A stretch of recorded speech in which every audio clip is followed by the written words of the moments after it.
Historically speaking, FBI directors cultivated a very controlled public image to avoid any concerns regarding the requirements of such a position. Take J. Edgar Hoover. He had obsessive, institutional image management. He frequently micromanaged others regarding image in the FBI, all while secretly cross dressing and engaging in other alternative lifestyles. Robert Mueller. He had an almost mechanically disciplined public demeanor. James Comey. He projected prosecutor style seriousness constantly, sometimes to a fault. Now we get to Kash Patel. His style is very different.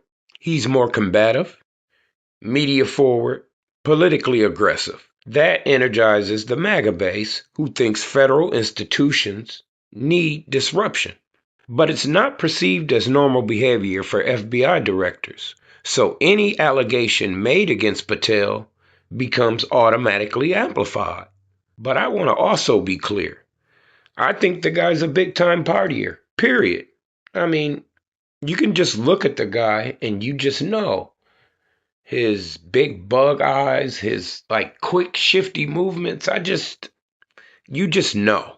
I mean, take the chugging beer incident. The first thing I thought when I saw Patel slam that beer like that is, wow, he can slam beers like me. And then I thought, I wonder if he passes out like me too after a few. And that's the scary part. Definitely regarding Mr. Patel, but less so for me, because I'm just a skilled tradesman who doesn't drink at work, and I'm not needed for, 24-hour emergency situations. Mr. Patel, on the other hand, has to be readily available 24 hours a day due to position requirements. I'm just saying, I don't know if slamming beers on national TV is the smartest move for a sitting FBI director to make. Now, during today's Senate hearing, things escalated into a political street fight, more than a normal hearing. And it got pretty entertaining and interesting, actually.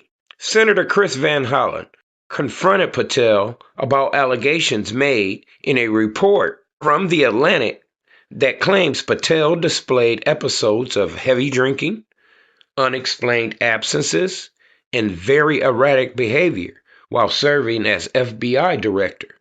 Patel is currently suing The Atlantic for defamation. Patel then actually hit Senator Van Hollen back with accusations of his own that included drinking with deported gang-banging rapist and running up bar tabs on the taxpayer dime. Explosive allegations. That is, if they were true. So, we're not going to waste any more time. Let's check out the sparring match. Director Patel, do you agree with these three gentlemen as the Yes, head sir. of the FBI? So you agree, Director Patel, that if one of your agents was unable to perform his or her duties because of excessive drinking, you would need to take corrective or disciplinary action. You agree with that statement? We would implement the inspection review process, just like these other agencies have their own internal investigations, and complete that review.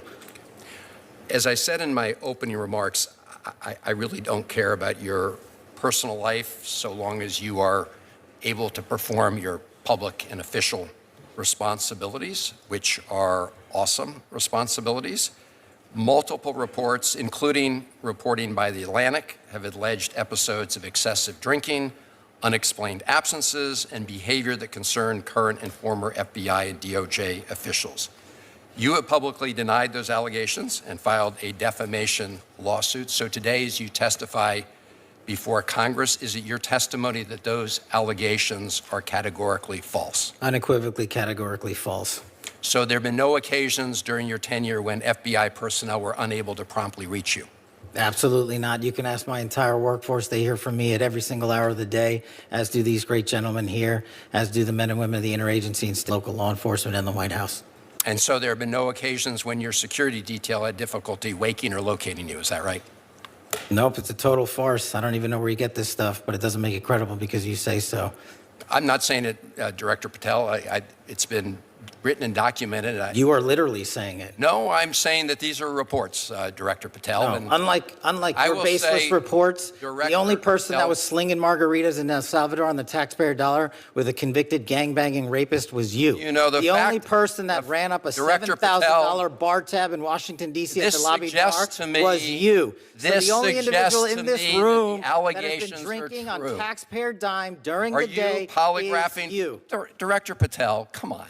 These are serious allegations that were made against you. They're The in a allegations lawsuit are that false. you filed. You drinking margaritas with a gangbanger actually, is true and on it video. just goes to show you don't- running a $7,000 this bar tab at the lobby bar Director Patel, has been filed by your own this office. goes to show- drink during the day. That's Chairman- you. Mr. This is the Chairman- ultimate example of hypocrisy. Chairman- I will not be tarnished by baseless allegations let me and ask fraudulent the statements from questions. the media. The fact that you mentioned that indicates you don't know what you are talking about. Now, here, Director The only thing I Patel- know is you're the one drinking margaritas with felons. Actually, that's a false statement, and I'm asking you about your statements. I've answered that. And I'm asking you about a particular report.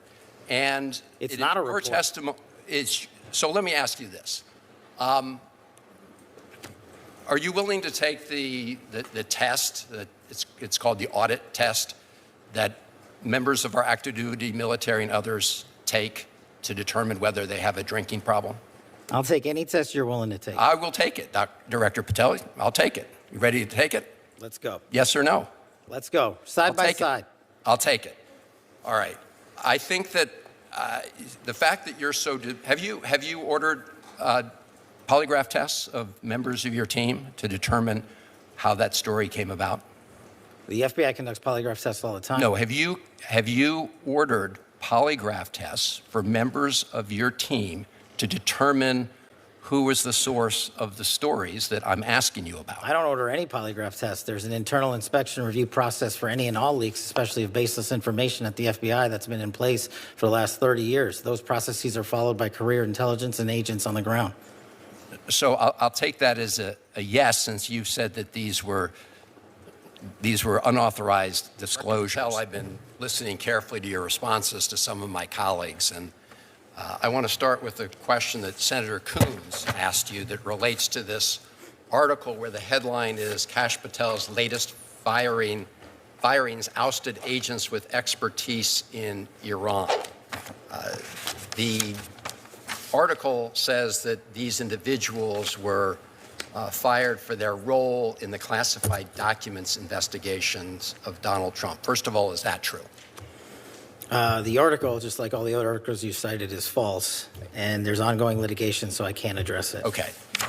You did answer Senator Coons, and I understood your answer to be that the people that were fired, that none of them were part of the group that had Iran expertise. Is that your answer? No, he asked if they were Iran experts. I said they were not. Were the group fired? Did it include people who were Iran experts? No. Did it include people who were involved in counter-espionage activities with respect to Iran? I don't have the list in front of me. So you don't know whether or not you fired people with counter-espionage experience with respect to Iran. You don't know the answer to that question. I terminated anyone and everyone that weaponized law enforcement. I see. So it was related, obviously, to the classified documents case. So That's not what I said. Well, Director Patel, I understood you to say in response to Senator Murray that you've not redirected FBI resources toward the immigration enforcement effort. That's not what I said. Okay. Have you redirected resources away from your core FBI responsibilities toward the mass deportation effort? No one at the FBI has been permanently reassigned on the immigration front, and when we pull the numbers, the FBI's overall operational field expenditures surged periodically for immigration enforcement activities, including the arrest of 2,000 people with direct ties to foreign terrorist organizations, was 2.4%. So, okay. So the key word there, I guess, was permanently. You have not permanently reassigned. Is that what you reassigned temporarily? Surges, yes, sir. Okay.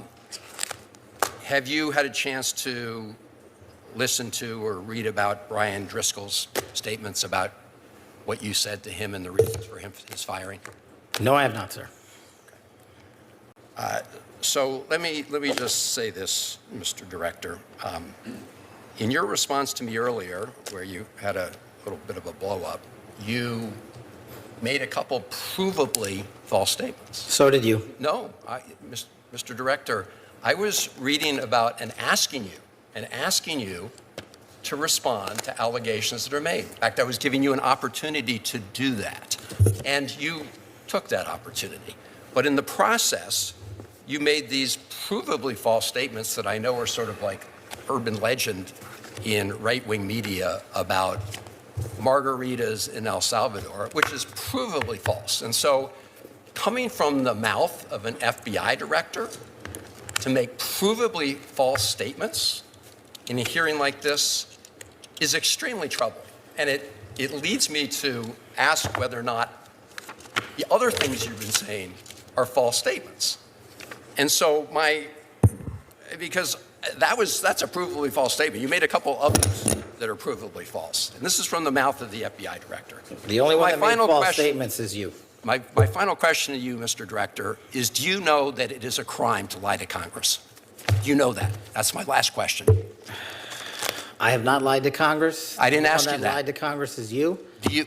And I'm not testifying here, sir, and I don't lie. maybe the next time you run up a $7,000 bar tab, we can talk about it. Well, see, there you go, lying again. You suggested in the FEC report. I'll post it right now. You suggested it was Hang public. on. It wasn't public money, as you know. That was for a 50-member staff party. So it was a $7,000 bar tab. Mr. Patel, I'm glad. Let me just say in closing, Mr. Chairman, two things. I'm glad that you have agreed to take the test regarding, whether you have alcohol problems. I'm glad you agreed with me to do that. You still haven't answered my final question. Do you know, Mr. Director, that it is a crime to lie to Congress? Do you know that? I do not lie to Congress. I didn't ask you that. And you're insinuating that I am because I asked you whether you know. You want to correct your time in this session where you got steamrolled by the facts. Facts? What facts? Did anyone hear Mr. Patel bring forth any facts? If so, drop them in the comments. So you can have a Twitter narrative, so you can go raise more money and spend more money on $7,000 bar tabs. Just let the record I'm not show, going to give Mr. it Chairman. to you. The director of the FBI apparently does not want to answer the question about whether or not it's a crime to lie to Congress, and I find that extremely troubling. I find it troubling that you lie to the American people every day. You are a disgrace, Mr. Director. First off, the $7,000 bar tab that Patel claims Van Hollen ran up on the taxpayer dime was actually for an event at a bar lounge that was covered by campaign funds, reflected by appropriate filings, and the event was for about 50 people. So if you donated to Van Hollen's campaign, then maybe it's an issue for you that, he spent $7,000 at a bar. But it appears as if Patel wasn't truthful with that claim. As far as Patel's claim of Van Hollen drinking margaritas in El Salvador with a rapist and gang member, this is the much, much bigger issue. The, quote, rapist and gang member, unquote, that Patel is referring to is Kilmar Abrego Garcia. He was a Salvadorian man illegally deported from the United States on March 15th, 2025 by the U.S. government under the Trump administration, which called his illegal deportation an administrative error. Look, the drinking margaritas claim, that's shaky, as in no foundation to build on. But worse yet, public records do not establish that Abrego Garcia was convicted of gang membership or convicted of rape. Some Trump officials allege MS-13 ties. Garcia's attorneys deny that, and courts did not adjudicate him as a gang member in a criminal proceeding.